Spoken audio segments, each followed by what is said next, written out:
کەمتر لە مانگێکە پێوەری کارەبای زیرەک لەسەر سیستەمی پریپەید لە بەشێک لە شوێنە بازرگانی و یەکەکانی نیشتەجێبوون خراوەتە قۆناغی جێبەجێکردنەوە. بازاڕی لەنگەی هەولێر، ئەلوەی نوێی سلێمانی، پاشا سیتی و قەیوان سیتی و بازاڕی دوهۆک و ئەڤرۆ سیتی ئەو ناوەندانن کە لە ئێستادا وەزارەتی کارەبا سیستەمی پریپەیدی تێدا جێبەجێ دەکات. بە وتەی لێپرسراوانی وەزارەتی کارەبای هەرێم سیستەمەکە کۆتایی بە کارەبای مۆلیدەی ماڵان دەهێنێت و بەکاربەر دەتوانێت هاوشێوەی یەکەی مۆبایل یەکەی کارەباکەی ڕۆژانە و مانگانە پڕ بکاتەوە.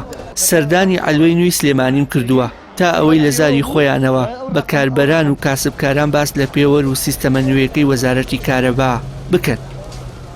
خەڵکێکی زۆر ئێستا گرفتاری ئەوە بوون کە لەسەریان کۆمەڵ بووە بۆیان نادرێ. یعنی سەقەتەکەی داری بەڕێوەبەرایەتی کارەبا و وەزارەتی کارەبا ئەوە بووە کە بە درەنگ ئەم پارەی مەبلەغەکەی هەر زۆر بووە لەسەرمان ئێمە ئەلوە بە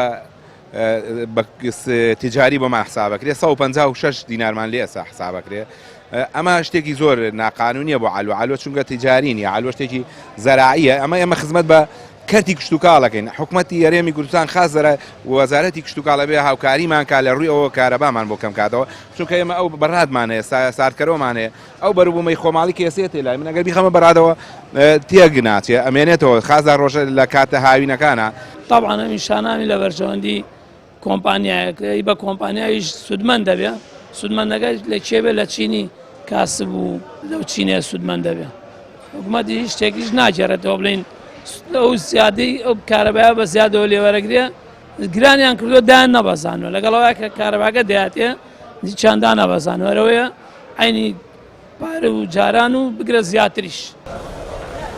بازرگانانی ئەلوەکە نیگەرانن لە گرانی نرخی کارەبا و هەڕەشە دەکەن و دەڵێن ئەگەر حکومەت نرخی کارەبایان لە بازرگانیەوە بۆ کشتتوکاڵی نەگۆڕێت ئەوە پیشەکەیان بۆ دەرەوەی هەرێم دەگوازنەوە. ئەم سیستمە تازەی کارەبا بۆ ئێمە زۆر زەرری هەیە لەبەر ئەوەی هیچ کێکێک لەو بازرگانانە ئێمە لەمەولا ناتوانین هیچ بەرهەمێکی جوتیاران خەزنکەین و لە کاتێک کە بازاڕی نییە بۆی خەزنکەین بۆی کە کاتێکا بازاڕی هەبێ ناچارین ئەم بازرگانیانە هەم دیزبگوێزینەوە بە وڵاتانی دراوسێ خۆمان لەبەرەوەی نرخی کارەبا لێرە زۆر گرانە. لەگەڵ ئەوەشدا ئەم هەفتەی پێشوو جەنابی قایمقام لەسەر داوای جەنابی وەزیری کشتتوکاڵ نووسراوێکیان بۆ کردوین بۆ دیسانەوە بۆ لای بێگەرخان وەزیری کشتتوکاڵ کە نرخی کارەبامان بۆ بکەن بە زراعی ئەو وەختەیە ئێمە توانین برەو بە کردی کشتتوکاڵ بین و نرخی کارەباش بۆ ئێمە دابەزێن.